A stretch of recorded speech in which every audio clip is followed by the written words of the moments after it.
And so we are back with another playday here at ESA. I am Mighty, and today it's a special day here at ESA because we are having a debut. My co-caster, Leah Void. Hello there. How are you doing? Hello. I'm excited, but I'm also very nervous. I'm gonna be honest there. But I can be like casting with a better do than you, I guess. But like I'm safe. I'm on the safe side here. You're on a safe side, and I think you will have a wonderful debut. I will definitely try to give my best to give some support to you. If you're nervous, I can just say for myself I was the same level nervous when I had my first.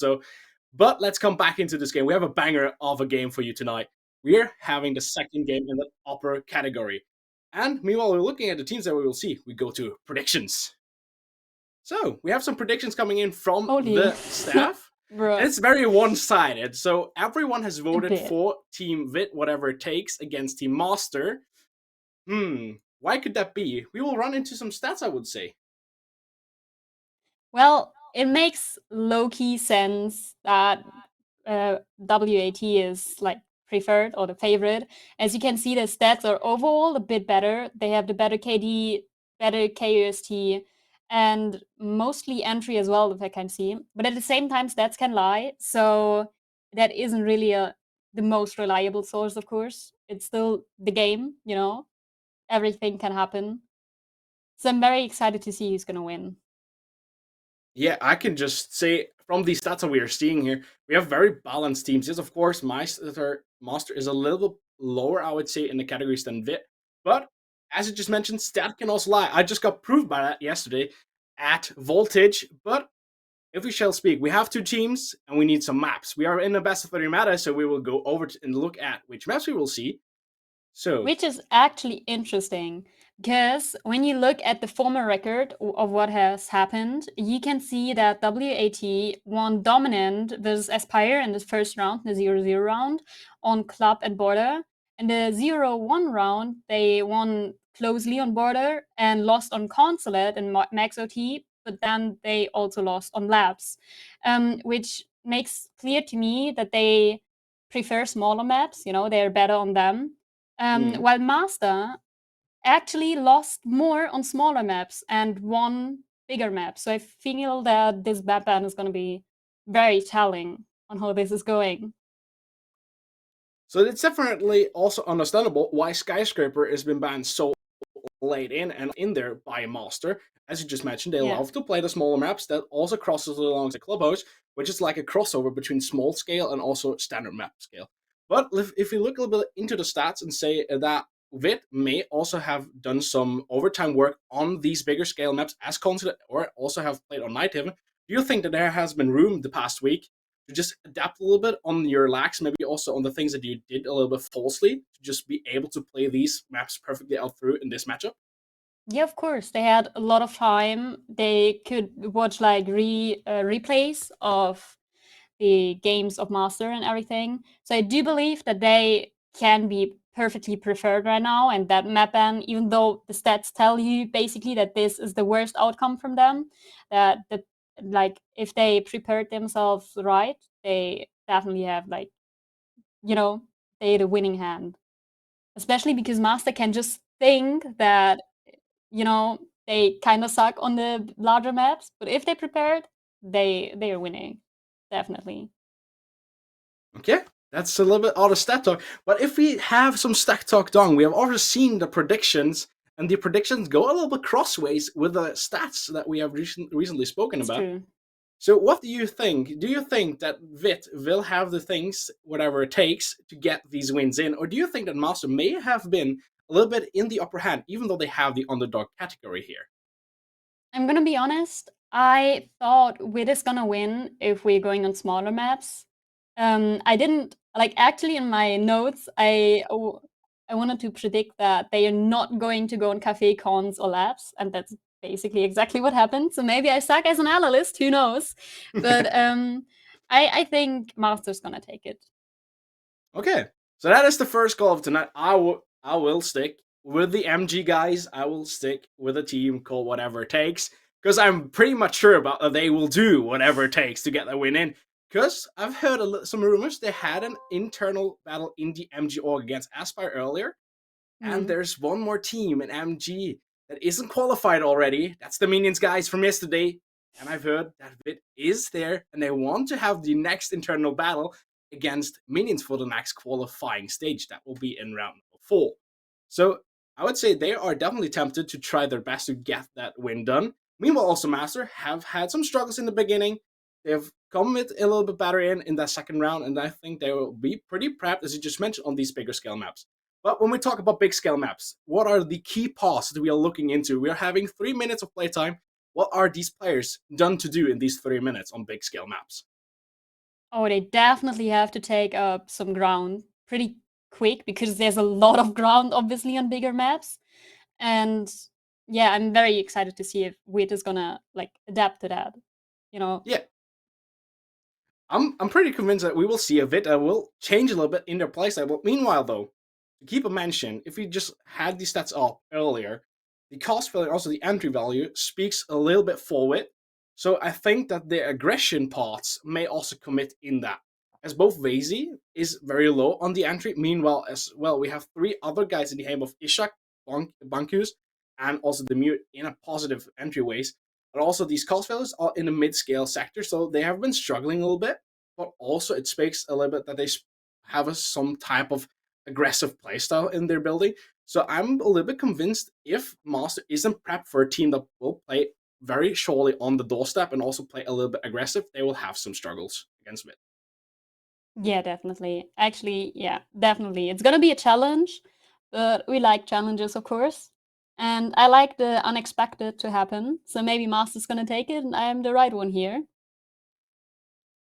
We will see who will be the right one. As we just got some information from the production team, we are still missing out on there, and we are surely closing in though. But we had these 3 big scale maps. We're going to console first, we'll go to labs afterwards, and we have another big scale map as a potential decider. I would just think of the starting sites that we are given by the teams, and also the big scale maps percentage coming in. That ViT definitely will have needed to have done a little bit prep work on that maps, or better said, on these maps, especially when they go against Yeah. Mxster. Mxster is known for these big scale maps. ViT isn't as of this case, but still, there must have been some type of game strategy going in these bans with actually saying we're taking these bans the way that we will potentially face the maps that we recently every single time lost. Yeah, I wanted to highlight again that both these teams played both maps before, and WiT lost Consulate again in Max OT and Labs 3-7, while Master won both maps against E-Wave. So like, there's different type of practice already in like a main game. So yeah, I don't know. The So odds are for Master actually. the also definitely speaking for Mxster, the thing that I'm thinking here is ViT went to max OT on Consulate, so that map could have gone either way, especially if it was the second or the third map in their rotation. But meanwhile, when we speak about Nighthaven, they had a pretty declaring a very doministic loss against their opponent. Meanwhile, Team Mxster won it. So I think the first map will be like a picky phase of just seeing if it is able to lock out Mxster on these big scale maps. Oh, If there yeah. shall not be that on Consulate, they will have some major struggles on layer. But when we're talking about maps here and we're talking about big scale maps, that fun is straight up to begin. We are going in on Consulate with some bigger banger siege. 15 rounds of potential siege on Consulate. We will straight head into these bands. And Leah, will you take us through the bands? Yeah, of course. Do you have any predictions actually? Because I do. I don't have any predictions more than saying I think Monty will be one of the Oh easiest yeah, of bands to call. course. That of course. So I'm gonna predict everything already, okay? I predict that WiT is gonna ban Myra and Monty, and Master's gonna ban Ying and Blitz because they don't like getting flashed. No one does, but at least in the game. So let's see. If I'm So actually let's right, see. I'm a crazy analyst.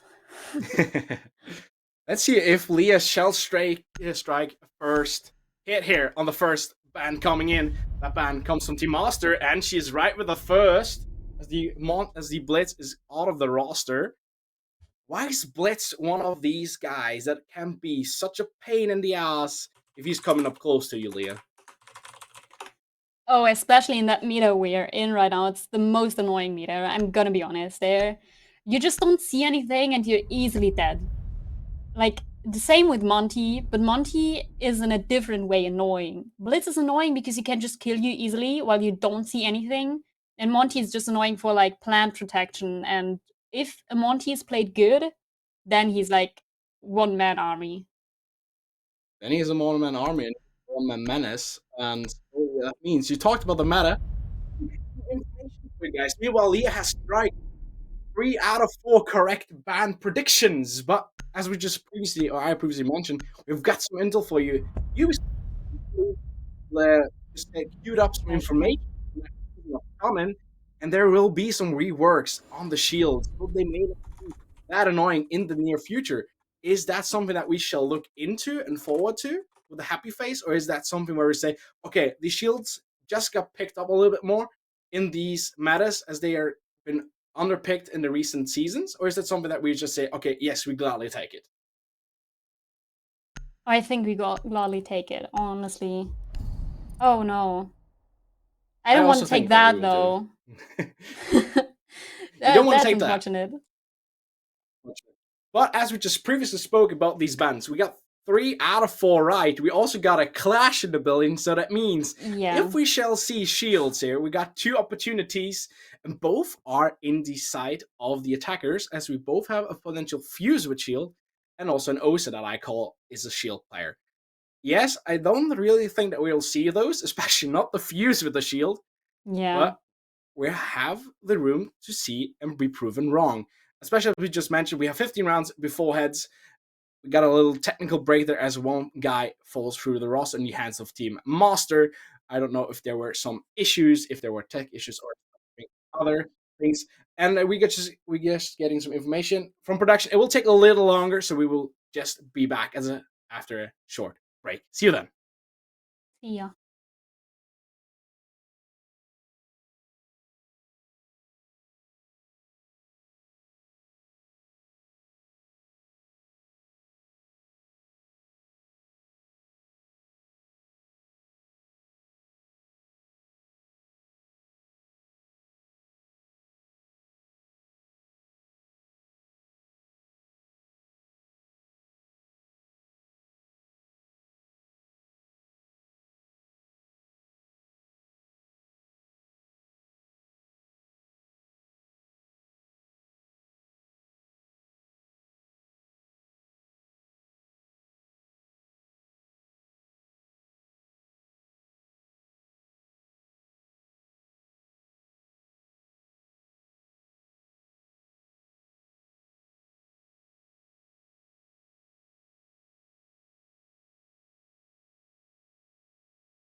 So we are back here at Console, finally in the first round.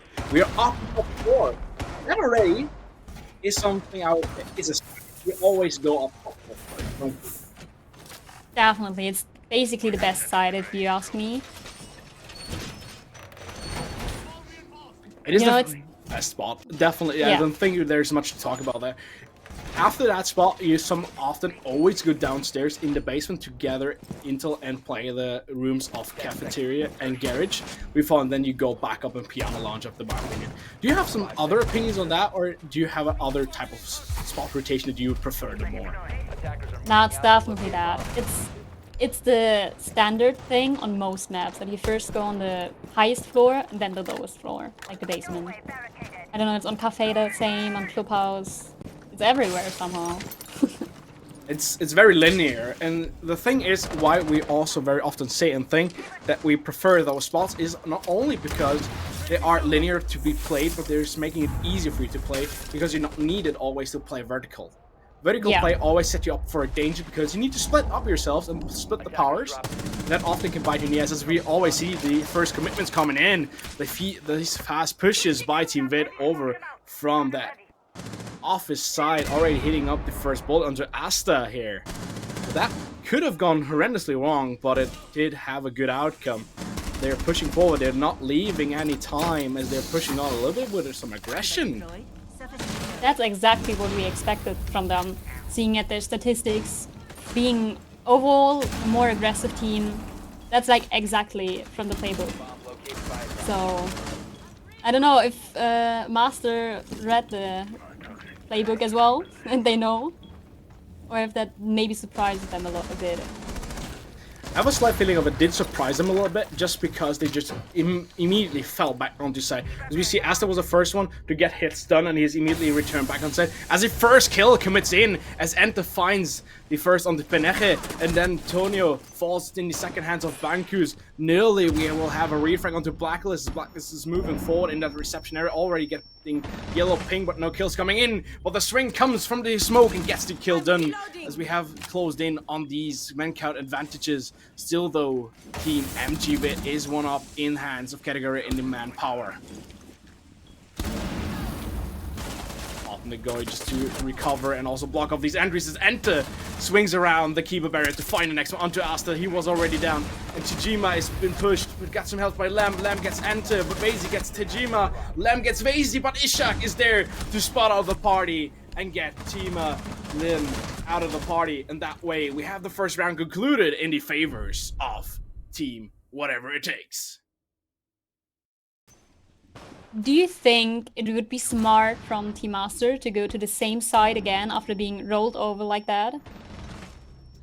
I would think, yeah, because the grounds are definitely given to have some adaptations done, and in the afterpart, even though it looked very fairly in the hands and favor of it, if you just look here on these operator counts in the buff ceiling level, it went a little bit closer than we think.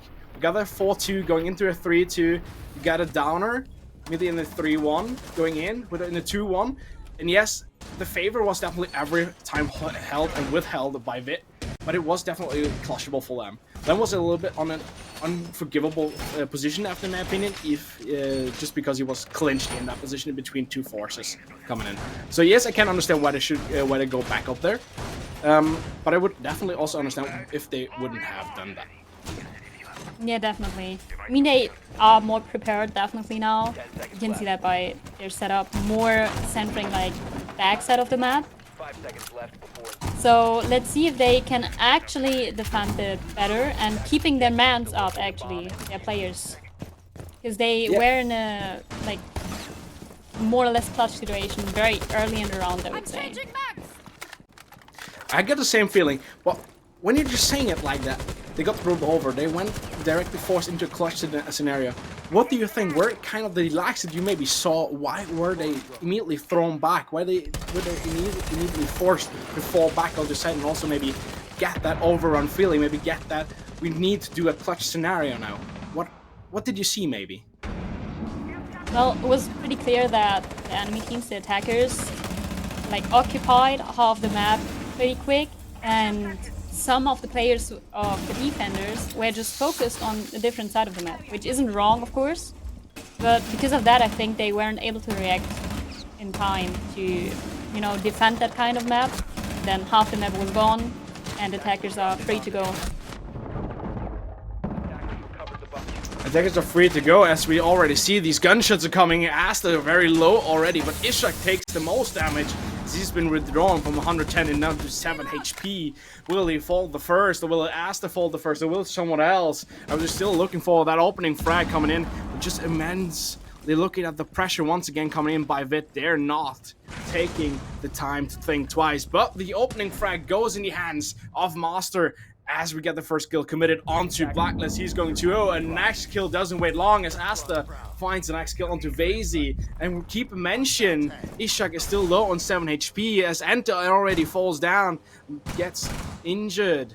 So we have a 2 against 5 scenario, also being withdrawn as Panete finds the opportunity to swing him and clear him out. So we got Bankus left on 100 HP, and then also Ishak on a 7 HP left. So every odd is looking against Team WiT and looks in the favor of Mxster, as Ishak needs to watch himself get pre-fired through the ceiling, and that round is definitely looking in the hands of Mxster, and this was definitely not the thing that I would say WiT was looking for. A flawless round, like we see right now, is literally the perfect answer to the first round we saw. Like, Mxster just showed you that even if they do a mistake in one round, they're not going to repeat it again. They're still there, they're not giving up, and crazy. We see another side now, so maybe, you know, it happens again. Maybe they get overrun again. I hope not, of course. But yeah, Team Mxster can do something. They can win this, and they're showing that. They are showing that, and they definitely found the right answers. Are these the answers we need for this map already? Or are there some small things that we can look into and say WiT isn't to be fallen off and stroking all the cards and boards already? I'm very interested to see that Scopus play, actually. I'm still waiting for that one Scopus play that blows your mind in esport, actually. Because it never really happens. She either dies very quick, or that second roboter just gets destroyed very quick, you know? So that operator never gets that play that I would like to see, you know? Did you see it once, like, somewhere? I've never seen a spotlight play by the Scopus operator until now. As you already see now, we have the Scopus placed in top floor, and she's already in the camp waiting for a moment. And also the standing where she's at a top yellow, top spiral stairs is maybe not the ideal place to swap through. What you be looking into the attack coming in by WiT already playing through, and I just previously wanted to mention, it looks like we will have a top floor clear with that Amaro being brought here. So the already roaming in, we got some calls and got some yellow pings that there is a Scopus upstairs, and the Scopus is being cleared, as we won't have that spotlight play by the Scopus either here in round number 3 on Consulate, shutting down at first with an opening frag in the favor of WiT. It's very unfortunate. Exactly what we said at the start is happening right now. The attackers are occupying a lot of the map very quick with the first floor, second floor, and everything. So now the defenders are forced to stay on side, which on basement sides isn't like the worst thing ever, but it still takes a lot of, you know, attack points towards the attackers, I would say. It takes a lot of points, it takes on a lot of pressure for the defenders and against the aggression of the attackers. Meanwhile, we have one guy falling through the roster. That was the hand of Lem. Also, Tino falling through. That way we have a 3 against 4 as Ent is getting killed by a vertical C4. Also, the spotting comes in here by the Goyo, finding Ishak. Blacklist, though, immediately in a position to refrag his teammate. I just wanted to say, never mind, they're just taking it back, but the refrag was top-notch. That's exactly what you need to do in esports. Doesn't happen quite often, but like in amateur esports, I mean. But if it does, it's hitting right, you know? We're set for the attack to come in here. The defenders are coming close, moving close to defend their bomb set, as the Thermite already was on side and was doing that, planting down as Vase is getting killed and downed in the opposite direction. Now we only got Bankus left is playing from the hatch above. There's so much open floors. Could he maybe also be spotted out by these defenders? So the defenders are definitely in the upper hand here. Bankus already dropped. He's against 221 HP. He can't find one as Asta swings through and finds the split light on Bankus and spots him out and kills him, locking down this round. So we have a new leader coming in round number 3. The first lead went in the hands of ViT, and immediately, promptly, Mxster seems to find some answers on this map and also on the playstyle of ViT and taking the lead here with 2-1, even though ViT was doing fine and was doing good finding their opening frag. But then I would say some crucial self-positioning in the hands of ViT were maybe also the thing that bit them a little bit in the ass. Or did you see some else points in their build-up, maybe also in their positioning, that may have set them a little bit in jeopardy? I would say that Goyo frag, no, he got refragged immediately, but I do think that was an important thing to do, as it like made the opponent's team smaller, obviously. But yeah, I think that was very good that they didn't give up the upper floor entirely. In the end, Ram was able to open up the floor anyways, but she was alone upstairs. She didn't have the diffuser, she was low HP, she didn't have time. It was a lost round at this point. So it was good. There was some good plays by Mxster. It was definitely some good siege there coming in, as Mxster just found their answers and have been rewarded for these so far. The big question comes in here: do we think that ViT will find their clues and maybe be able to adjust their playstyle here for that next top 4 attack in their favor, as we're finally seeing the first spot that is craving, also requiring the defenders to not have a linear setup but also play a little bit vertical?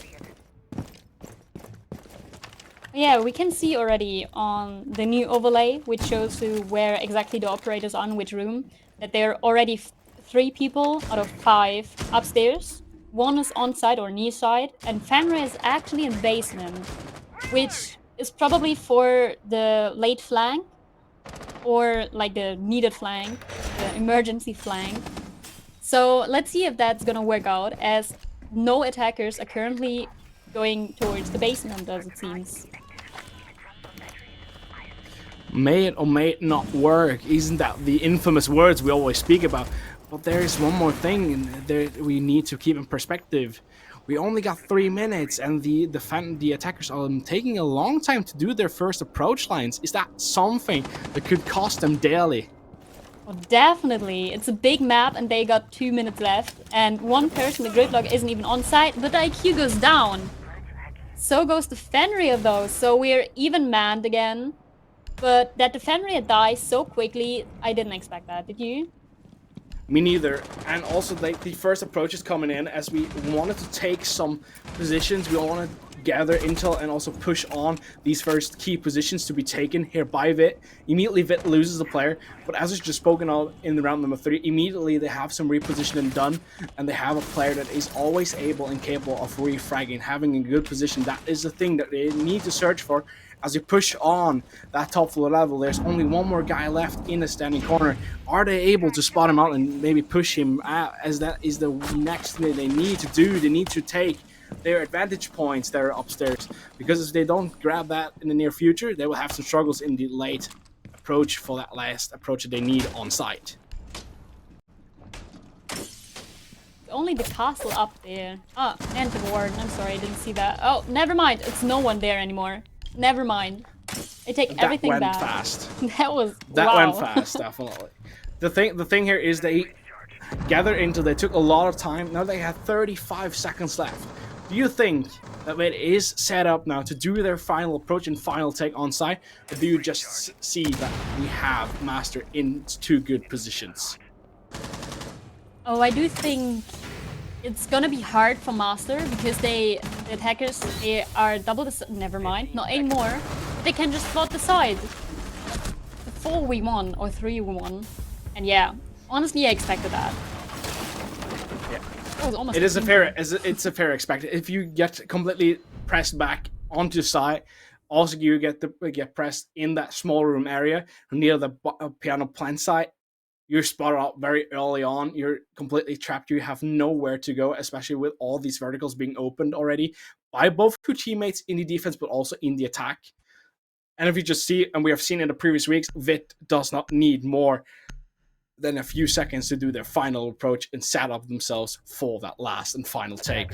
As we then finally have a new score line in round number 4 with a 2-2 equal, and I would say we have a pretty equal matchup so far. Okay, we know for a fact we had a flawless round in the answer of round number 2, but still after round number 2, we have a pretty even matchup. That's true, but it's also kind of predictable if you look at the stats, because Consulate is on ESA stats slightly, like 10% more defense-sided than attacker-sided. So it is kind of surprising that it is even, but I also didn't expect like a 0-6 swap or something. But what's interesting, they got a Grim, a Maru, Dokkaebi, and Ying. So maybe they want to rush in again, and that worked perfectly fine the first round. It definitely looks for a lineup for a fast take, and I think it could also be concluded with something on that window, maybe a window in yellow, as we already have the Ying climbing up alongside that Dokkaebi. Ying already prepped with a shotgun in hand. SMG-12 also in there. We are dropping in hot, we're dropping in fast, we're pushing through. There's no time for droning. We will just have them smoked out. We'll just have them flashed out. That's Ishak and Blacklist find the first. Basie gets refragged though by Biancus finds the next one. We're on site. We have the fuser in hand. Are we going to see these plans coming down as Aston finds the next one with the Bankus, and also Lamb finds the next one on Ensign. So we have a 2-2 split, but Ishak evens the odds for himself and says we will take the upper hand, even though Lamb is still on side and back in the business, evening the odds once again. So we have a one-on-one scenario. Ishak left alone against Lem, and that push could have been so good for whatever it takes, but it went so wrong. It's such an even 1v1 right now. Of course, Dokkaebi has the cams now, but Bandit had them as well before, and they are even on HP. So it's like literally who has more life, who has the peak advantage, better reaction time. That's gonna win the round. Some barbed wire damage took him with him as we have the first string coming in as Lem isn't afraid, and he finds Ishak as Ishak is proning down and finding some clues with its drone or the cams. That is some work for your teammates. And never leave yourself alone in vulnerable space without some cams that your buddies can watch you from. So there was definitely a flank cam missing there as the approach is committed in by Lem, and Lem does an amazing play spotting out Ishak and winning that round for the favor of Mxster. The round in the beginning did not look good for Mxster, but Mxster is always able to come back out of any scenario given, and they just showed us why that is the case. So 3-2 after round number 5. So we're having the last round of this first half. Do you think we will see a 3-3, or do you think we will see a 4-2? Why? Well, it's a bit hard to say, because unfortunately I didn't watch the Mxster games, I just looked at the stats. But they won their basement round in this game.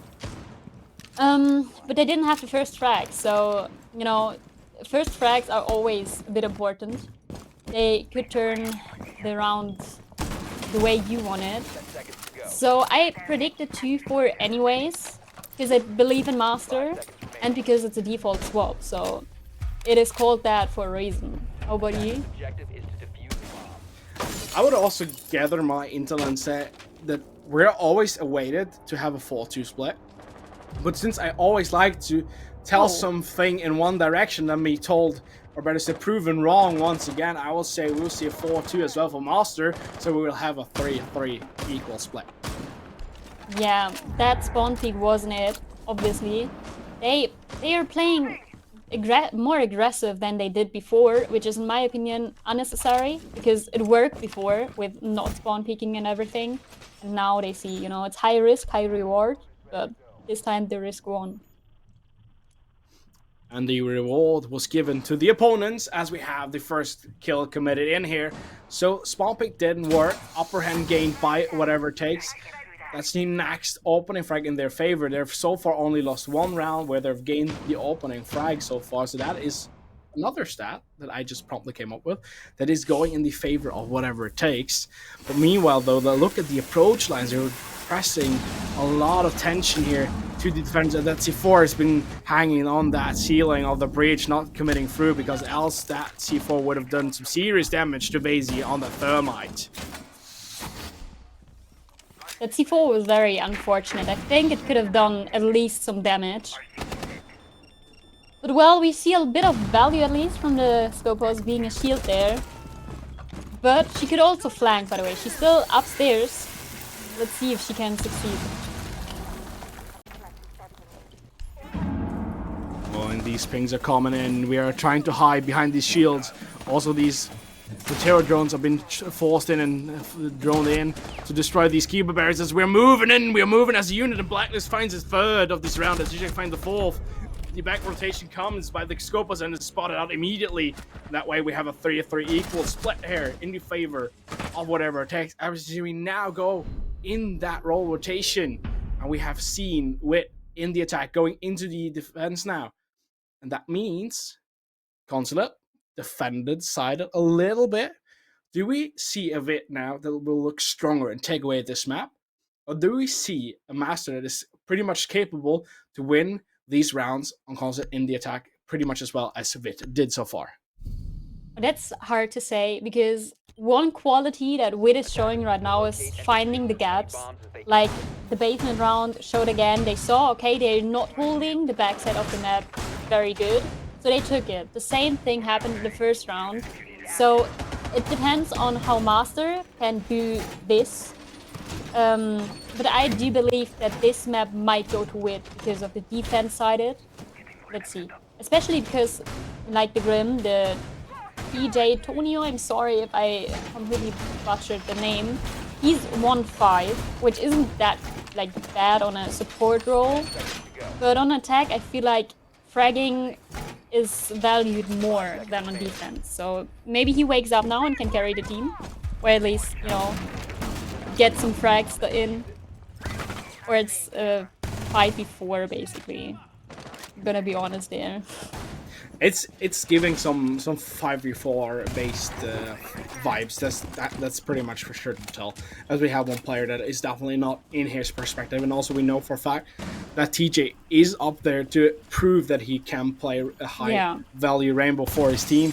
That he has been missing out of so far, but it's never too late, as we only have seen the first half, and potentially say we have seen 6 out of potential 15 rounds.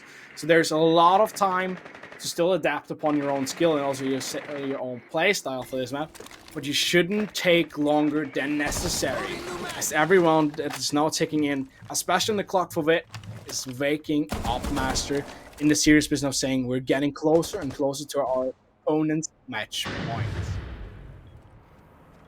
Yeah, we can see Mxster's playing generally slower. Like, they're stuck on that breach wall right now, but what value do you really get when you breach this wall? It's not like the basement main objective or something, or at the main objective. So that's how you lose one player. Others aren't even inside the map. It's only the Brava right now, and they got less than 2 minutes left. And I wanted to say that it looked a little bit in a cuddly phase there, as we had Bunkus very close and promptly in the near danger zone of an opponent in that reception area, and he found that kill for sure, as Vazy finds a C4 onto helping hand for his teammate. Bunkus finds an Axel, gets immediately refragged though, so that means the bottom floor here is sealed and also cleared for the hands of Mxster, but Mxster loses yet again another player on the hands of Blacklist. Blacklist gets refrag once again. Asta here, the man for these refrags, finds the next one onto Ishak, but Vazy is there. It's always Vazy. If it's not Vazy, who else should it be for these refrags coming in for Team WiT, as WiT strikes the next round win and takes back the lead for the first time since round number 1. Yeah, there are definitely two different playstyles here. WiT is very fast in like getting the map control and everything, while Mxster takes a lot of time to even get into the map. And then, of course, they got the time playing against them as well. And that's how you lose the round. That's very creative from the producer right there. I love it. Definitely better aim by the Goyle there, coming in the hands of Ishak. Ishak, maybe you should try another nozzle in the hands of Goyo next time. Is aim labs free on console as well, or can you not say it here? We can't use it here, but we still have firing. We still got firing and shooting range implemented in Siege. So there, users, if we have the same aim amount of Ishak, please, for the love of your teammates, use it in the prep phase of every single ranked round. But let's commit back into this cast. We're in round number 8, favored up by WiT with a lead of 4-3. Adapting a little bit from their attacks, meaning a little bit more aggressive now in their own attacks, in their defense than they were already in these attacks lines. Is that maybe something that isn't going with the playset of Mxster, or is Mxster just struggling a little bit with their entries? No, they're not. At least not in this round, as we can see. Okay. I didn't expect that. I didn't even see it, I'm gonna be honest. What happened there? Goyo tried was that a pre-spray through the double wall, the double door in Visa? It could be. It was very satisfying. Please do it again. I think we will have some rewindings from the producer later on that scene. But that definitely was a surpriser and definitely a shocker in the hands of WiT as they lose their opening frag against Mxster. Mxster's definitely finding these clues, as that may have been a lucky one, but every once in a while we need some luck to win some rounds in our favor.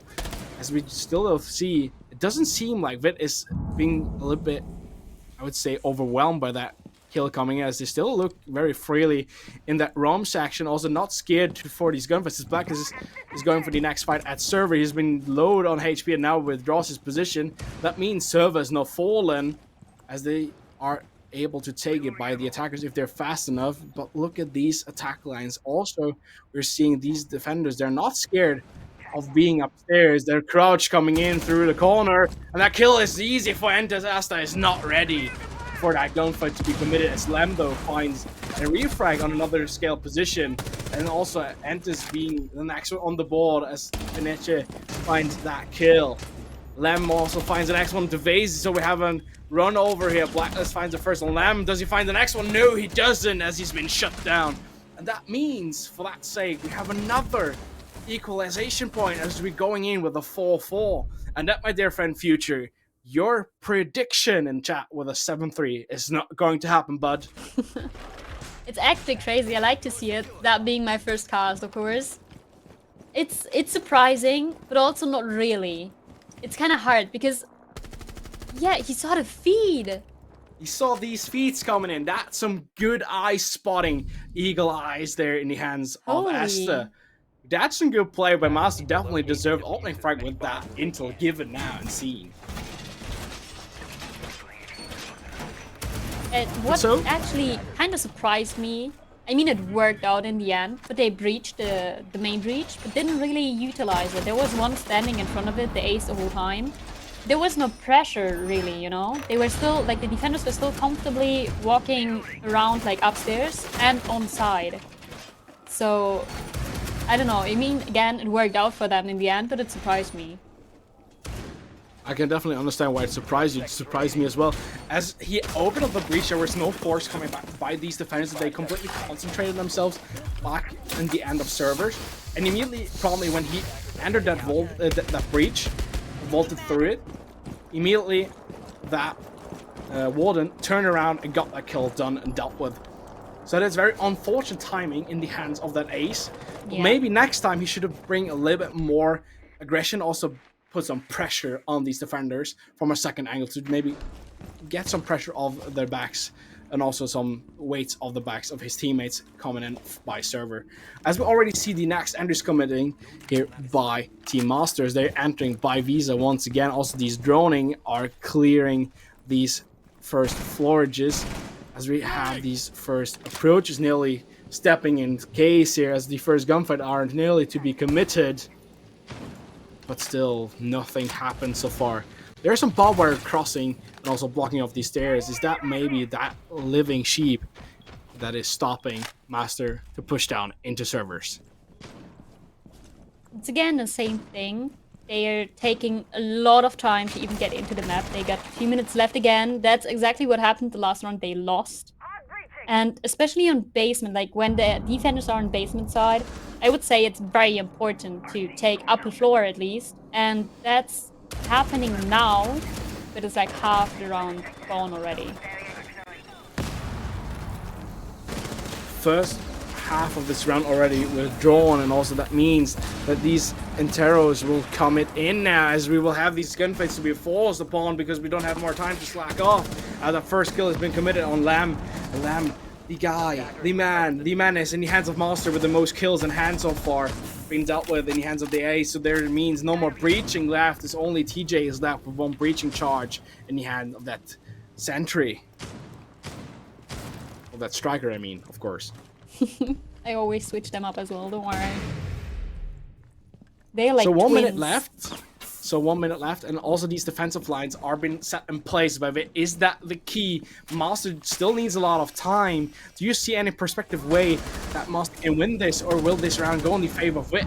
Just like that, actually. Like this surprise, that pushing, that aggressive being, the hitting the shots, that's exactly what they need right now, and they're doing this. It's 2 versus 4. Did you expect that like 2 seconds ago? No, absolutely not. But Lucy's trying to flank though. She's okay, never mind. She is dead. She's in the cams. We're like absolutely caster cursing this match against WiT's will. will. Like... Every single time we're asking something to another, every single time we get the prompt answer being ripped out of our thoughts and saying, here you got it on screen.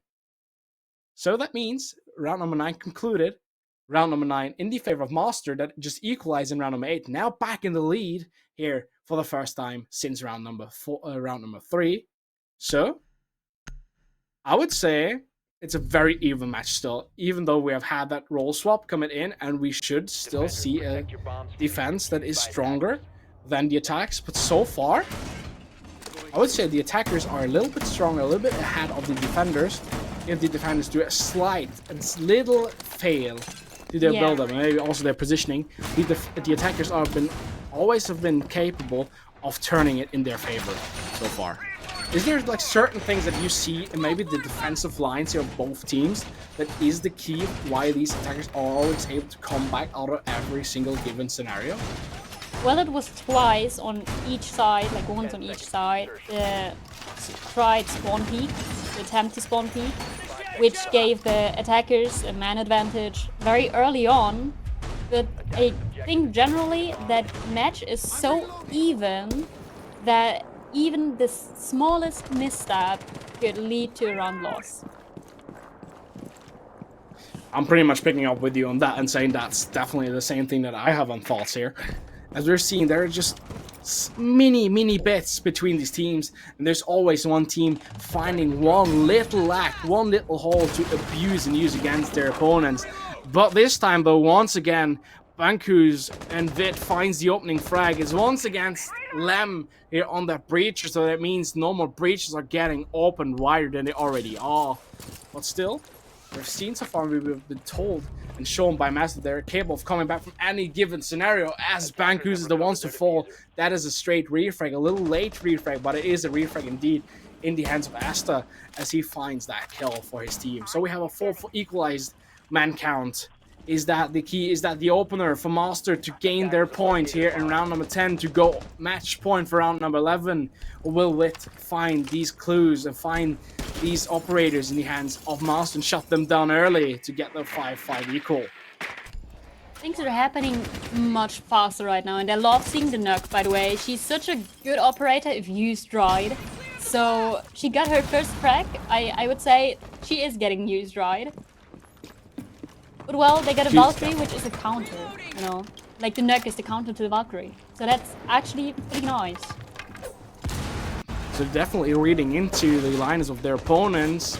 Is that the key for Mxster? Is that maybe that small detail that they've gained to gain the upper hand? But Ishak finds the next kill onto TJ. Also, the next gunfight is coming in here in the hands of Enta, and Enta finds the next one onto Esther. So we have a 4-2 double man count in the hands of WiT. Now that last approach will come in very soon. Only got 1 more minute left. We have some WiT strong with holding positions as we are pushing back. Enta's getting double fragged and also double lined up, multi-crossed That way that kill will be concluded. So we got a 3-2. Also, Ishak is down on 12 HP. Only the Ash have been dealt with some damage. We are still holding. Look at these positions in the hands of the defenders as we're standing close. We're standing as a unit trying to play and help out each other on angles. But still, Ishak is the ones to fall. But Blacklist and Vazy find their angles. They find the opportunity to look down on their opponents and crash them with the right amount of bullets in the right scenario given. So 10 rounds concluded, 5-5 round split. And after all that we see, we're surely locking down to the final end phase. 5-5, round number 11. Who do you think will take the first match point for round number 12? Oh, I do believe it might be WiT, because they go into the split spot, and that's a very unusual spot, like especially in ranked and everything. So maybe Team Master doesn't have that much practice on attacking it, because defending it is like easier, obviously, than attacking. So I think defending split spot is easier again than attacking it. Which leads to my assumption that, again, Master's gonna take the L for this round. How about you? I would say somehow, I think Master will take the upper hand here because it is one of the only spots that we have in Siege that you need to defend on 3 elevations at one from my opinion point. Yeah. As we have the opportunity to drop onto site from above on both ends spot sites. So that means you should try to defend these 3 elevations as long as you possibly can, as well as every single rotation way is very far away from each other, with only the hand staircase in between these bomb sites is given in that, I would say, Visa reception area. And if someone plants above in Visa, you're never going up these stairs because you know for a fact you will be aimed off. Meanwhile, also, you're never going down these staircases because you know for a fact if they plant down below in basement, in archives, there's no, in servers, there's no chance for us to roam back down there freely. They're inside basement already, which is like the level of one of the bomb sites, which is refreshing to see that Master's actually setting the pace right now and, you know, actually taking ground. But it seems like WiT isn't surprised by that, as they are taking the first entry frag just like that. Once again, it's Bankus finding an opening frag on Asta, and it's once again shown here by Team WiT. They're not afraid of taking these gunfights, even they may be out positioned. But once again, the next gunfight commits in here, and the next kill has been done to Peneche as he's been killed in the hands of WiT. But the opening, the refrag doesn't wait long as Bankus falls to the ground once again, and we see another kill happening. There is still half of the round left as we have 90 seconds left on the board as TJ Tonio is being down. That was a lucky shot from the building. Is he coming in with a swing? Yes, he is, but he is getting away with his life. I don't think he will swing twice because you know for a fact there is another player to support that down player. That down player, TJ, has already been revived, so we have a 4-3 stacked play. They are struggling a lot with taking that bottom floor side, so I think it is a little bit in place what you previously mentioned.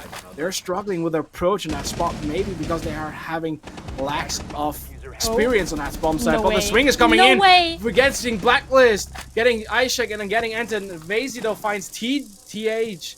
And now it's TJ on 20 HP left alone, and Vazy finds him. He listens to the steps, he listens to the sound, and shuts down round number 11. Good swing coming in by TJ Jonio, but it wasn't to be as the Grim falls in the final lockdown. It still would have been a 2-1 scenario, and also the Grim was down and low on 20 HP, but a pretty even good given scenario here in the hands of Master as they tried their best but didn't conclude. It didn't really find that last answer. As we just look through here, TJ Tonio moving forward, moving clear, getting one, downing the other, getting these kills in. I actually thought that's gonna be like the quote-unquote misstep I spoke about earlier by WiT, but they somehow managed to win anyways, especially because Master showed already that they are capable of winning anyways, no matter the man advantage of the opponent team. Because when you count it, in the past played rounds, which are a total of 11, WiT had 9 times the entry, like the opening kill, which is crazy to think about that. The game still is that close. The game is that close, and that also means that ViT is struggling to close down. And if we talk about closing down rounds, ViT is in the match point. Do you think they will be able to lock down round number 12 in their favor to win this very first map? Or do you see a Team Mxster coming back and saying, we will go full overtime, or better said, we will definitely try and see if we can look into overtime for round number 13 and 14? I'm gonna expect it to be close, because WiT only played basement twice and lost it twice. So either, or I see the boss G.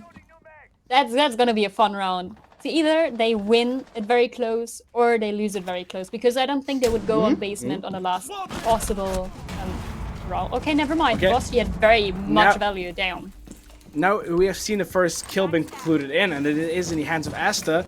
I will play the Dianic. I didn't get a clear answer. Do you think Oh my god. ViT shuts it down, or do you think Mxster will go overtime? Nah, Mxster's gonna go overtime. I'm gonna stay loyal. She's gonna stay loyal. That's the call. I say ViT finds the clues to go in lockdown mode and lock off and finish off this map, as we still have Bankers on that roam from above with the smoke in hand. It's a shotgun and SMG-11. We know how crucial now, how dangerous these weapons are. Is that the key for Team ViT, or is Mxster prep for that flank as well? As Asta searching, but he isn't finding Bankers so far. As Bankers finds the equalization kill, he is swinging in and he is finding Asta. Asta is not patient enough on his position to withhold. As Blacklist finds the next one, and this round is turning very much heavily in the favor of ViT. ViT now does not need to do any missteps. They have every favor in their odd. Do they shut it down? They just need to have the patience and also have the calmness in their bones to rock this down. We have seen it before. They've showed us multiple times as they swing in. The next company, Ishak is waiting for the perfect moment to swing in. Gets the next one, and Blacklist shuts it off and shuts it down in the hands of Lem, not hitting his bullets.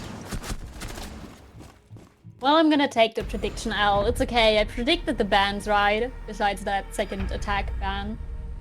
You know, I'm okay with that. But just like that, the first map is over, and it's promising. It's very promising when we look to the next maps, which will be Labs and Cafe, right? In that order? Or was it? Okay. Yeah.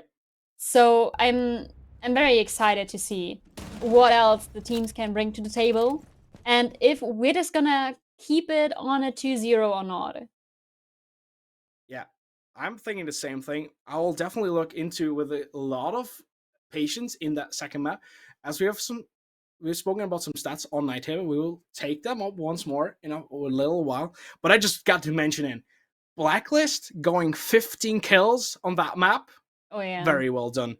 A little bit ahead of these teammates of themselves, but it means for one thing, that cost value of Blacklist is definitely going up for the next play day, for the next sheets.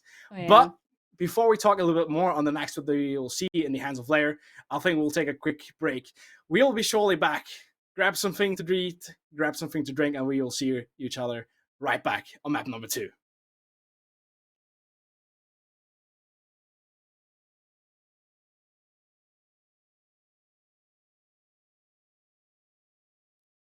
And we're back again here at the desk beforehand of the second map. We will go to Nighthaven Labs. We just saw a great playthrough win by ViT with a 7-5. Very equal, very balanced between these two. Very hard battle, every square inch well fought full. So I'm looking forward to the next map in the hands of Lair. As we have previously heard about the stats, Nighthaven Labs, I mean, for sure. I was confused for a second. Isn't in the right feelings for ViT, as they're struggling recently on that map. Most definitely. Like, again, they lost 3-7 on it, while, again, Mxster won it 3-7. Oh, no, they didn't. That's not the right score, but they won it, definitely. So we're going in already. We don't have to talk that much. Crazy. It's premium. we're going faster. We don't have any time to lose and any time to leave for good, as that may also be the first key words for both of these teams. That map is as well as big as Continent were previously, so there's a lot of ground to be taken, and there's no more time given than 180 seconds. I just wanted to say that I do predict the same bans, but I'm gonna switch out the Ying, which is the second attacker, with the Azami. So let's see. Okay, I failed. I'm sorry. I would also say that I would already call in a Valkyrie, as we have seen Valkyrie very often frequently banned on Nighthaven, just because we have so many open areas in Nighthaven Labs that just prevent and provoke of saying, pick a Valkyrie and you will have great vision. Yeah, that ban definitely makes sense. Just like the Mara, which is a default ban by WiT. So I like the... I mean, I don't know if that's like just a coincidence that it's the same bans like the map before, or if it's just not adapting to the enemy team like Mxster did with the Valkyrie ban. Because WiT played Valkyrie, right? Or was it Mxster? Am I switching teams up? I hope not. I think both teams had their hands on Valkyrie. Yeah, that could be, but maybe for Mxster, Valkyrie is more exchangeable. So they think they're playing against the odds with that, or with. Well, maybe as well. They didn't ban Clash this time. Maybe, just a maybe, Team Mxster wants to have a Clash in pocket. If they take a solid lead here from the attack into the defense, then just only mock, but maybe also destroy the game fun and also the game rhythm of Team WiT. May that be the case? Yes or no, we will find out. But we'll take a while because WiT is beginning in the defense, and if there's one thing we always like to mention out in defense on Nighthaven Labs, SI, W7N against FaZe. What a game it was and how dominant the defense was. Yes, Labs was new back then. It is new of this count. We have already seen that Labs has been turned into a complete attacker menace if you do your things right and you're doing the great job and you're playing with the right cards dealt to you. Actually, on ESA, it seems to be more defense-sided. It's a 95, no, not 95, 59% defense-sided. While I'm yapping, the first kill is already happening. Mxster is getting faster and faster, and I like it. We definitely like it, as this is the thing that we just previously mentioned. Some rounds you had a feeling of they're slacking off, they're a little bit too slow on their approach lines, as now they're pushing on and they're bringing pressures. They already found and finally the second opening kill, but it will be concluded back. No, it will not, as we have this double kill coming in by Asta. Blacklist finds Lem, but Peneche is there to find his double kill onto Banku, so we have a 4-1.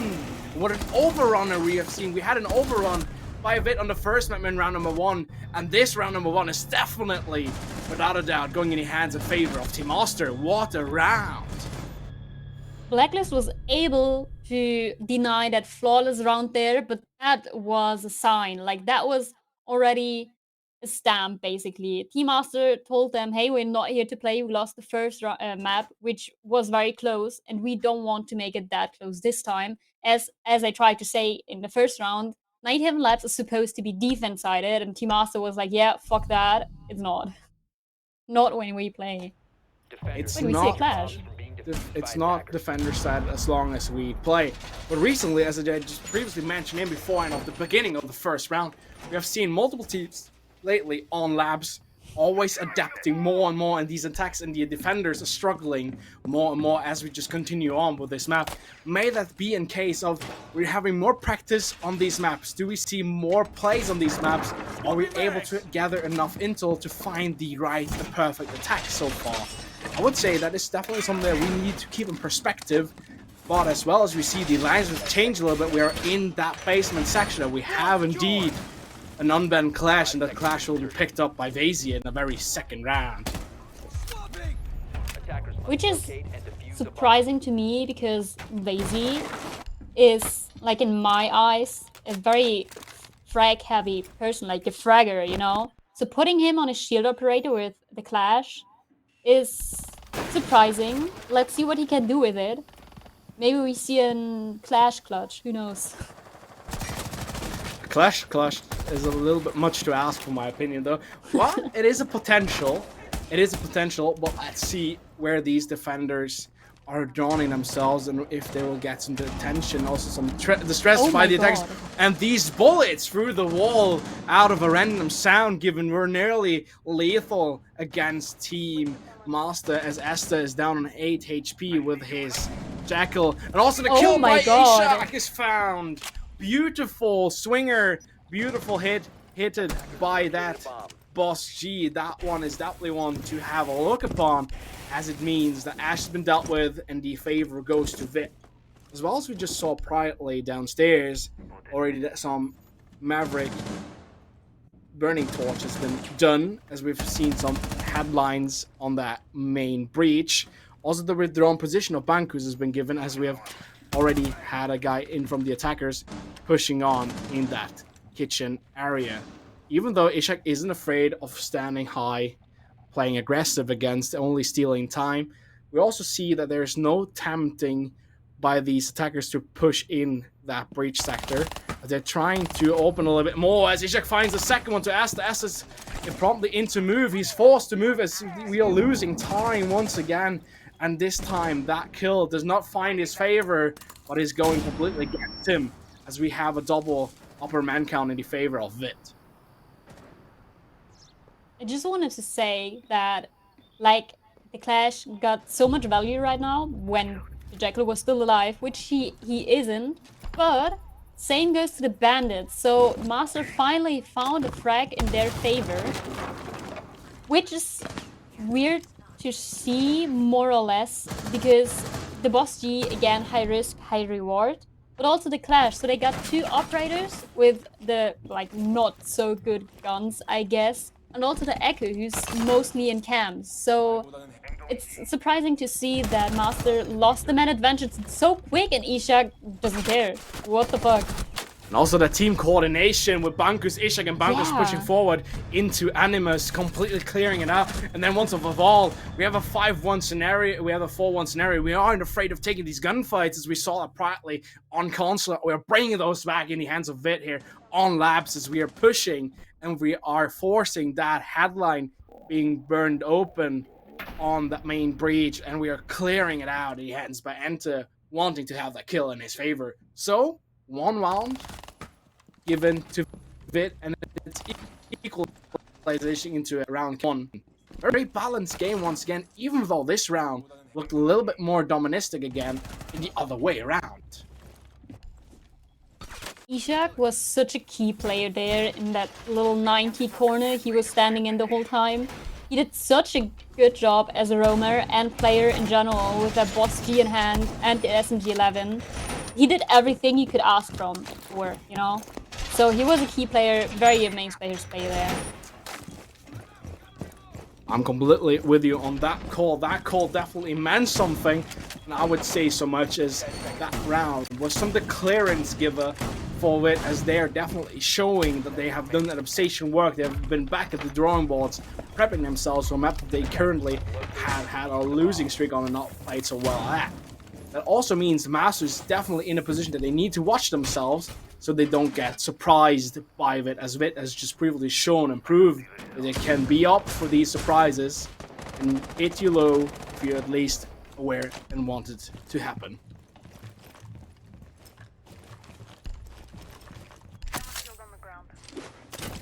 I first thought that Mxster wants to rush, like, very quickly because of the Ying and the Ash, but it doesn't seem to happen yet, and the Tubarao is gonna slow down that breach, which the attackers want to get open right now, meaning they will lose a lot of time there.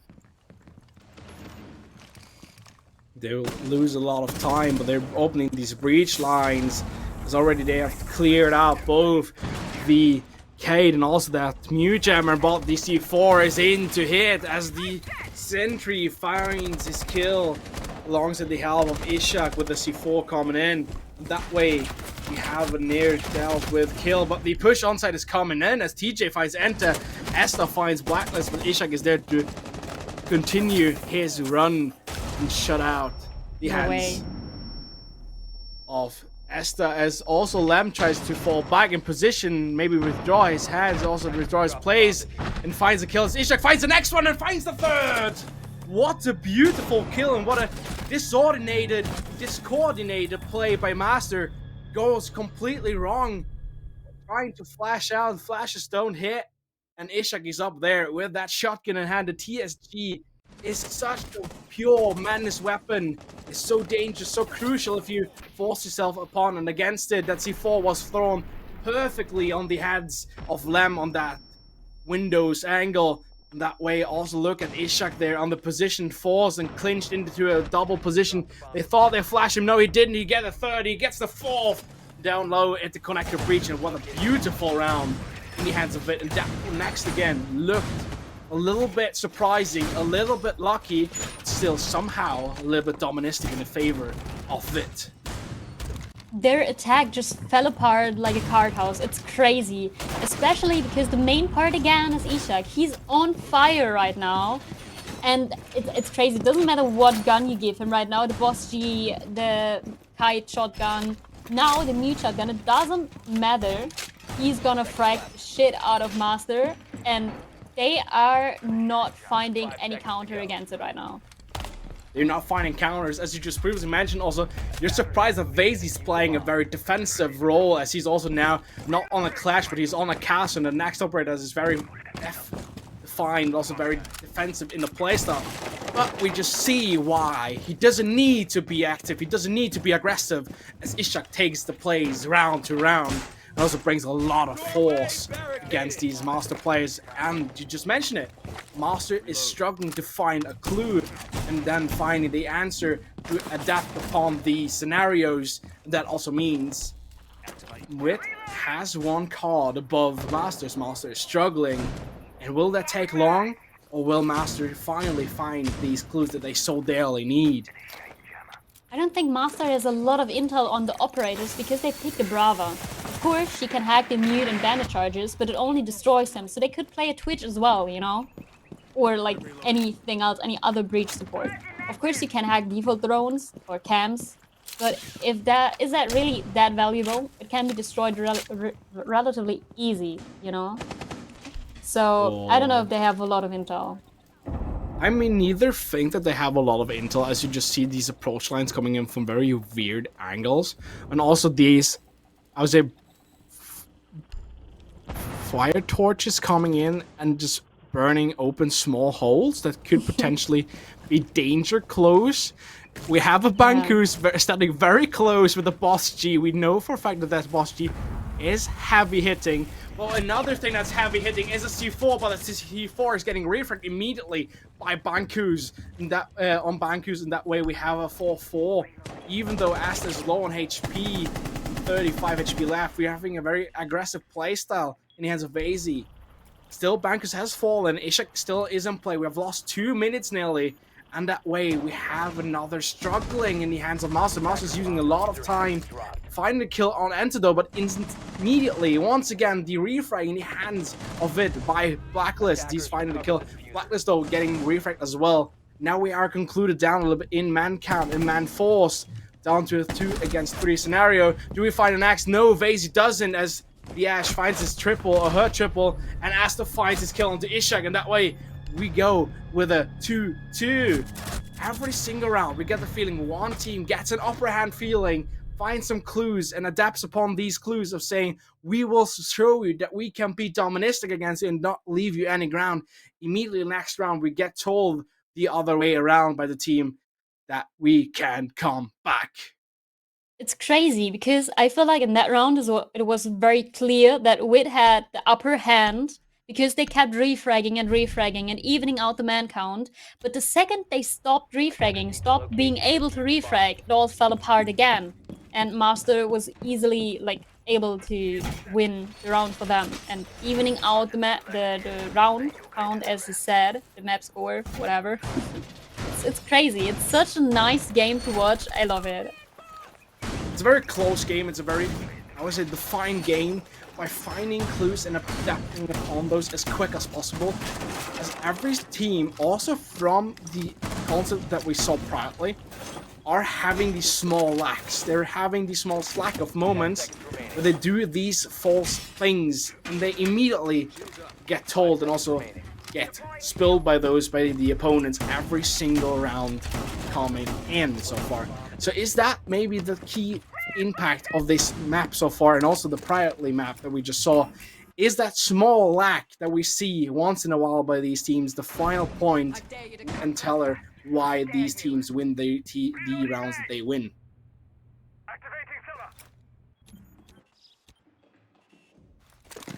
That's a very good question. It's hard to tell, honestly, because so much is happening in that round, in every round like this. For example, it's a 4v3 in like a matter of 3 seconds, maybe. It's happening fast. The opening kill came in against Blacklist, but immediately ViT is answering with a double kill. And that way we are having the upper hand once again. And it told us so far so many things. Yes, Mxster takes a round. WiT came back. After WiT came back, Mxster finds the answers. But does WiT find the answer? Yes, of this moment once again. They're leading with one man in man count. Is this the next round that we will see that back and forth that we have been seeing so far?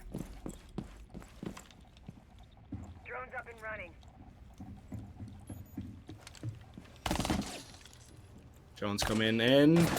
Visuals coming in. Ishak against the Ash. Playing it passive, finding some bullets on TJ, but TJ having that split. Moving forward though, doesn't wait that there's a teammate coming in promptly. Finds the first teammate coming in. He finds double and gets that kill done. It's Bankus. Showcases once again. Rainbow play by the book. My guy is down. I'm close. What do I do? No, I don't leave him for dead. I give him the second chance, granting him the every trial of every HP point I get left in my pocket to fight, give him a standing chance of survival. That showcases what can happen. Once again there, it's big risk, big winnings, and that way we have not only a 2-1 or 3-2 scenario in the hands of Mxster, we have a 4-2 in the favor of ViT. It is once again that minor problem, that issue, that misstep by letting oh no. Bruh. Okay, thank Bruh. you. Wow, that was ego. That was an ego play. Like, that attacking round went up in flames for Mxster the second Denkies was able to just get that easy triple kill or more double kill than electric. That's just a little misstep that does not need to happen. It shouldn't happen, actually. It was an SMG 12 versus 2 fully loaded guns, you know. Very unnecessary. Also here, the push coming in, he's trying everything that he's got. Getting into Lem on a double kill. Can he find the next one? No, he doesn't as the time ticks off. As ViT finds this next round, being very cocky here, being a little bit overwhelmed by their comeback scenario with a good play here by Bankus. Bankus completely being off his head, trying to be able of getting that triple kill in his pocket. Good save though coming in. Very good scenario here by Bankus. Very well deserved round for them. Well though, a very cocky afterplay here. Very unnecessary, as Leah just mentioned here. Very crucial. But yeah, it was very low time left and remaining in the hands of Mxster by Lem. And that way, some kind of understandable, but a little bit too unnecessary. I hope dearly that they don't get ahead of themselves in round number 6, as a 4-2 split is definitely the thing that WiT should look for, especially because that 4th point was the struggling point that they have never given or ever taken so far on Night Game Labs of previous stages. But I'm gonna ask you, do you think it's gonna be a 3-3 split or a default 4-2 split? I'm once again turning the odds and say, because I'm so good at caster cursing, I say we will have a 3-3, so we will have a 4-2. I actually think WiT is gonna take it because they seem so confident. They're playing the boss G the whole time. They are not really, I don't think they're taking Mxster that serious anymore, quote unquote. Of course, they're not cloning them or something, but I do believe that they are so confident that I'm just gonna overshadow Team Mxster. I think they somehow have gotten a feeling of feeling a little bit comfortable, but also feeling and getting the feel of, okay, this is a fun game. Let's have our fun with it. Yeah. As you just see in these operator lines, but also in these weapon lineups. But once again, yes, they're having their fun with it, but it also means it's working, because else they wouldn't have their fun with it. So Mxster is still in that card of saying, we need to find answers, we need to find these clues, as we don't want to fall down and fall low. As of this moment, I still see a little bit in the upper hand here, but it can every so easy and fast completely fall around.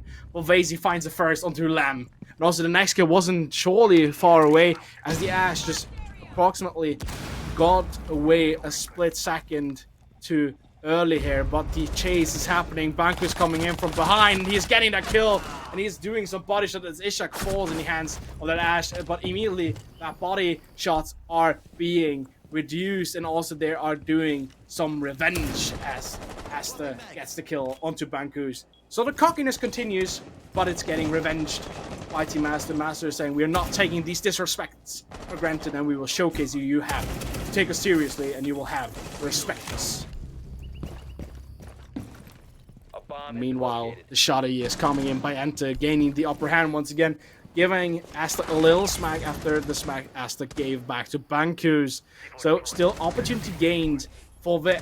What do you have of a feeling, Leah, now when we look into a 3-2 scenario on that bomb set, and also we're seeing both breaches in the pocket, still struggling to open these breaches? Well, it's pretty obvious to me that WiT is gonna take this round, but I don't know if they are actually gonna take that match, as this is still Mxster's map pick, and the defense waits them. So I do think the odds are actually still for them. Well, do you think that ideal split of a 4-2 in the defense is speaking some favorization for ViT? Yeah, of course. But I do believe, again, Mxster, the stats are showing they should be more like confident or better on bigger maps, and they are on one. And on Continent, they already showed us that they are head-to-head to WiT.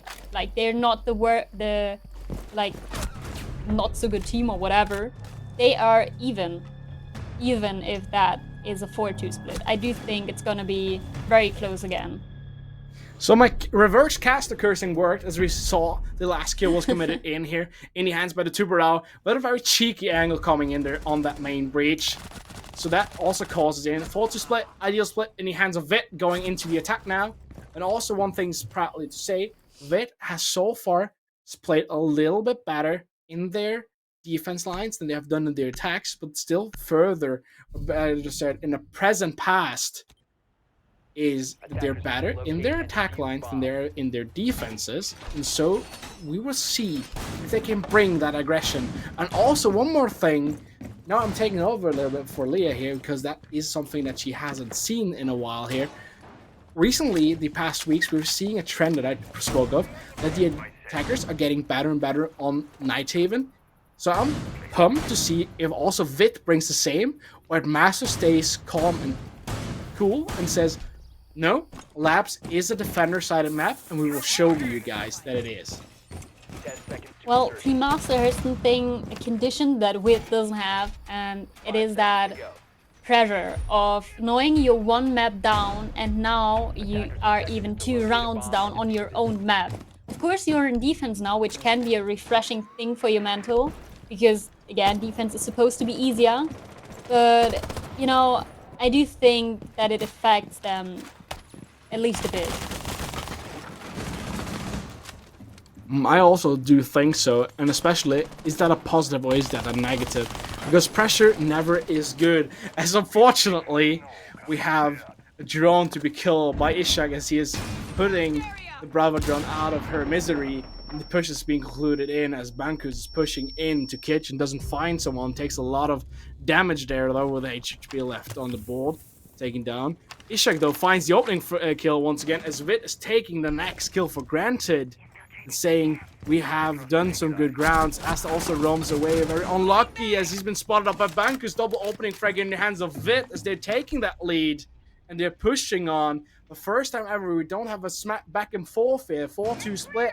The first time a team is able to build out their lead, and the next time here prompt also means that we will see and Mxster pushed back a little bit more than they are feeling comfortable with so early in this matchup. Not like that, Mxster, and they know it. It shouldn't go like that early on. They're 2 men down, and they still got 1 minute 30 to defend. The attackers got the whole upper floor, while Bankies and Silam both get a kill, which doesn't, you know, makes it any better for Mxster. But maybe they can even it out again. As we just previously, as you just mentioned, they can come back again, can showcase. Tajima finds the next kill onto another player of Blacklist here. That chooses and becomes a 3 against 2 scenario, as we have an unawaited swing by Lamb, as Lamb doesn't know for fact who and where he should swing at, and Vasey finds a kill. So we have a 3 against 1 scenario. Tajima is on full HP, can he find one? He finds one, he finds Ishak. He's looking promptly back on the other staircase. Does he find one more? No, he doesn't. He's got some bullets to his feet. Gone down to 28 HP. And Bankus finds just the right moment to swing behind that tank, finding the kill onto Tajima. And that way, we have a 5-2 in the favor of ViT, winning their first attack straightly, promptly. Find these clues and answers right against Mxster. Now Mxster struggling on their map favor, or map that isn't in the favor of ViT. That's ViT has previously lost it, as Leo mentioned. Now ViT is looking strong. 5-2 lead. That is a hard one to come back from. Yeah, it's getting tense for Mxster. The air is getting thin, as if they lose now, WiT is on map point. Not only match point, but also map point. Loser goes down to the 1-0 bracket, 1-2, I'm sorry, 1-2 bracket, which means, I believe that's the elimination bracket, isn't it? That is the first, that is the second elimination bracket. That's definite.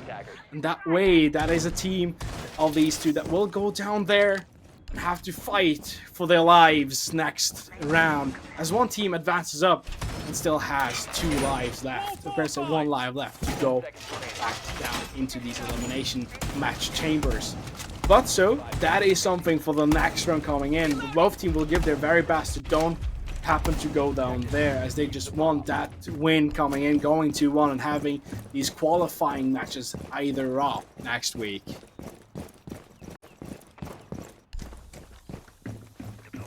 I might grow into a little WiT fan here, just because I was predicting them to be not so good on bigger maps, and they just show how versatile they are. They're good on anything. Just give Ishak a gun and you're winning.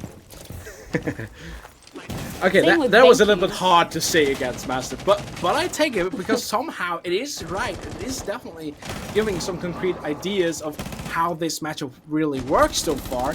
Well, let's look into these first gunfights coming in, as both that Frost and also Thatcher and Ying has been loaded, as Asta finds a kill onto Blacklist. It's a first kill, and it is going in the favor though of Mxster. Does Mxster now find the opening clues? Though they find the adaptation they need to lock down and come on closer in this scoreline. Double manpower in the favor of Mxster on a 5-3. Make it a 5-2 as we find these favoring. Might get a 5-1 onto Asta. Beautiful round, and out of nowhere we have a structured round in the hands of Mxster, making it a flawless. We have awaited so many things and procrastinated so many things by Mxster, but a flawless after the previous round number 7? Never ever. I gotta apologize for everything I said about Mxster and WiT. Mxster still top team, definitely. It's crazy though. Like, how can they play like this after last round? Every single round we're seeing here is a surprise bag. You never know who's winning, even if the odds are like perfectly for one team. They can still lose. It's never too early, it's never too late to come back. Feelings. And that way, Mxster did their first round in comeback. Feeling you're closing in from 5-2 into a 5-3. It seems like they have popped the balloon between and maybe blocking them off of their potential for this map. Was that the running shot, the opening for something bigger, something greater than WiT's force? Or does WiT find back their confidence to make this lead come back to a 3-rounder? I'm a bit worried about Team Master as they're going back to basement, even though they lost very harshly, like 2 rounds before. It looks like they don't have that much variety and bomb sites they can play on Nighthaven Labs. That is a little bit scary, because especially that mid-floor spot, if in my opinion, is a very good spot to play in. Even though you have 2 of those, I would say that one in between that, I would say, storage area into control room is the preferred spot site in that middle floor section. Is a spot that you can play very well and good. But it seems like they doesn't need a 3rd map in that rotation, as Asta feels confident finding Blacklist. And we've spoken about it before. We also have feelings about when players are not feeling confident. And I would say both Blacklist and Enter are not looking so confident in their own plays by now. With a 2-8 and a 3-7. Yeah. We also are, we can't forget the fact that Team Master is a new team, basically. So, of course, WiT is going to have more experience, especially as a team, probably. But Team Master is playing very good, even though I am pretty harsh on them. Or we are. I'm gonna drag you into this. So they are playing good. Oh no. I saw a C4 in pocket there in the hands of Tajima, and I was scared. Oh my god, wait, oh my god. No, never mind. Oh my god, We just thought so for a second as well, but there's no C4 coming in. Ishak will survive that scenario, even though very lucky in the outcome. But if we just look into this timer, the favor is indeed in the hands of Mxster. No breaches downstairs have been opened so far, and we're struggling with time management, as also now Enter falls through the roster. Double advance point and man count for the favor of Mxster once again. Is this somebody earlier called?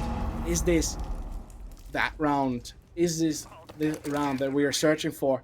Does Mxster finally have found their key adaptations to locking down the playstyle of WiT? I mean, as the kill first comes in, as he always knows that he's needing to watch his corners.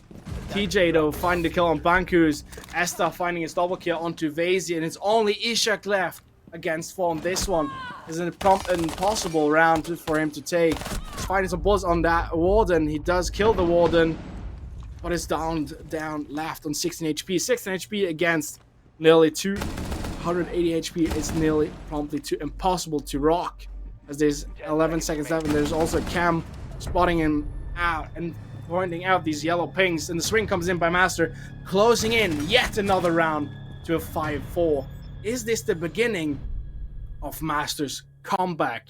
Yes, I would say so, as they've just drawn back 2 rounds without pretty much any hesitation, with a lot of force, not being shaky a square second, and saying, we are calm, we are cool, we have this is our map pool, this is our map pick, we feel confident, let's show them how confident we really are. Well, Ishak had basically no HP, no intel, no teammates, no diffuser in the end, so it would be a shame if Mxster actually lost that. But you know, we see a new side. We see first, or maybe it was planned that they don't show the 3rd side they got before they are winning basement. Maybe for the surprise thing or something, I don't know. It would be a dream if they close things up now, though. If it's a 5-5 score and maybe we go through a 3rd net, it would be Cafe. Would be Cafe, and I would also say Cafe if the team that loses Nighthaven, even though either way, if we say Nighthaven is the first map, we'll go to Cafe. Pretty much the team that will lose Nighthaven is already convincing me it will lose to Cafe, because Cafe is very tempting from a playstyle to play like Nighthaven. There are a lot of walls, there are a lot of multiple angles that you can gain access to. There's a lot of like windows, doorways, like double angles you always need to watch and look through and look on. That way, there are some problems, but the push is coming in as Bankus finds the first, and that one is a big one onto that Goyo. And also is the mid spot, as we were talking about earlier. Bankus finding the second one, getting down and low a little bit by that Goyo. Kind of already clean through that bottom floor section. and he is already nearly close to onside. Now we need these verticals to come in. Also, the C4 is being thrown by the Captain. Captain doesn't find any clues though, as Bangus finds his triple kill, and this is that moment that ViT shines through once again. Lamb finds the kill onto Blacklist though, shutting down the momentum a little bit. Shorting down it a little bit, but even though the advantage is still up there, as Lamb finds the next kill to Vazy, while Bankus finds a quad, and Enter finds the last one. And now we have it 6-4 for MGV. They let Mxster come in close, saying, "We take some rounds, we're making your lead shrink inch by inch." And when WiT had enough, they strike back and immediately they say, "So far, but not further." It's such a good play by WiT again. Bank uses onside in the first 20 seconds. Like, damn. And the defenders are not able to do anything against it. He almost aced there. And I do believe that this is gonna be it. I think WiT is gonna take this map. I think the dance around between Bankus and the Capkin was like the deal breaker for WiT, as they just managed to go away from each other. And that way, the round was dealt in the favor of WiT. Mxster had to look back and say this wasn't our round. We struggled. That was the first time we saw them play a spot that they couldn't play linear, and they struggled to play it linear. They struggled to play this on multiple elevations, play it a little bit vertical. That way, I'm definitely hoping that Mxster will look back on these linear bomb sites, as these were won by them. One of them, this one, was only won in the second approach. So, is this the call for Mxster, or is it not? 6-4. Will we go in a run once again for Mxster with comebacks to go overtime, or do we think ViT will close off in the next two rounds?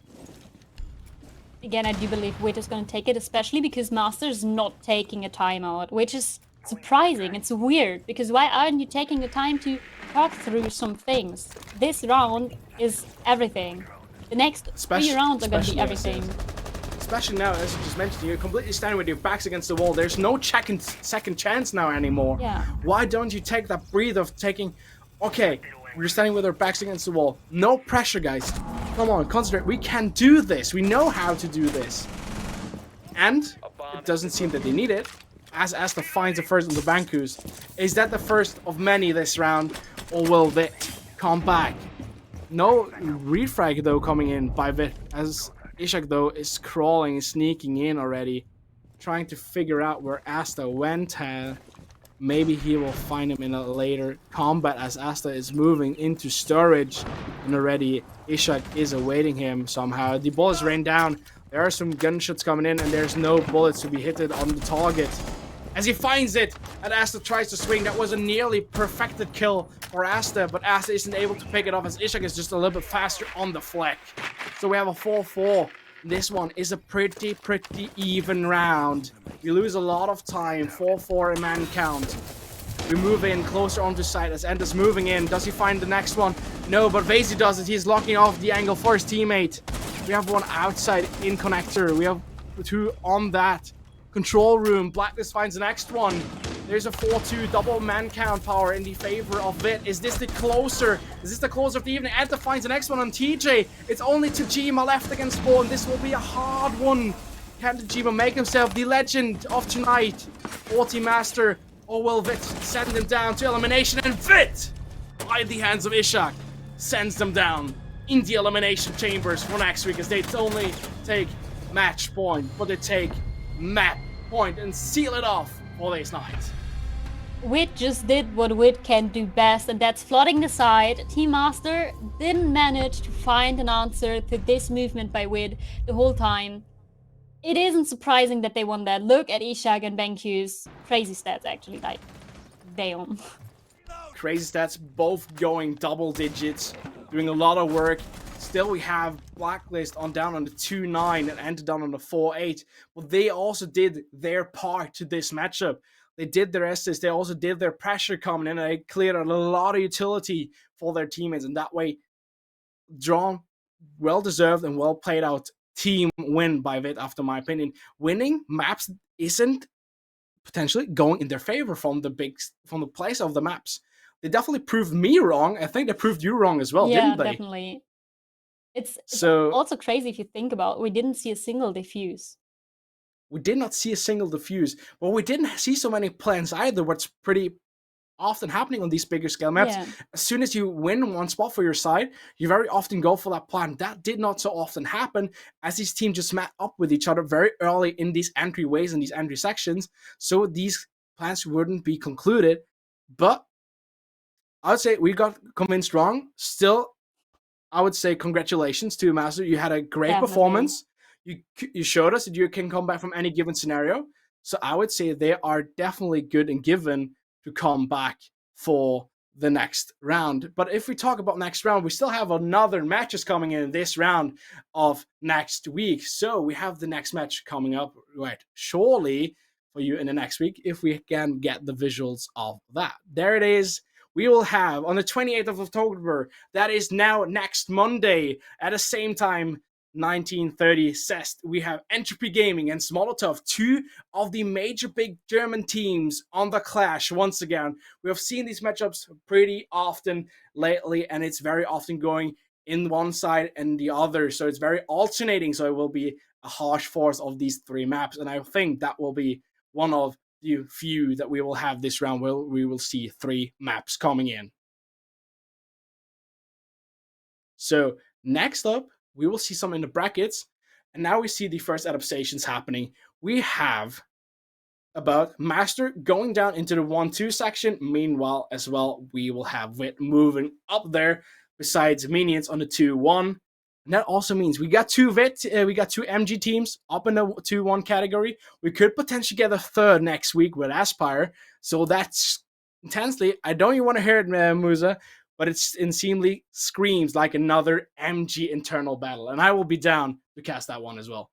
But unfortunately, that was our only best of 3 series of tonight. So that means 2-0 win for WiT concludes this evening.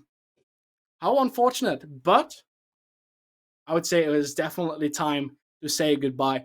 I was still mighty. The last words is for debutant Lee, who did very well. I had a blast to cast alongside with you. I hope that we will see each other in the future, as it was a banger to cast alongside with you. It was a pure pleasure. Thank you for the kind words, and I'm pretty sure we're gonna see each other again, like in this format. Of course, I'm gonna produce and observe again, but I'm sure BO3's not gonna get me anywhere else now. Now that I'm doing everything, basically. Maybe I'm gonna do Zolocast soon. Who knows? Next week, guys. Tune in. Who knows? Who knows? But as you just mentioned, we can't do these streams alone with our two of our casters. We have a beautiful producer in the hands of Nanos, and we also have a good observer in the hands of Ogon. So without you guys, we couldn't do this stream. Big love goes out for you. Big thanks. And that way, we will see each other next time at ESA on Monday. Till then.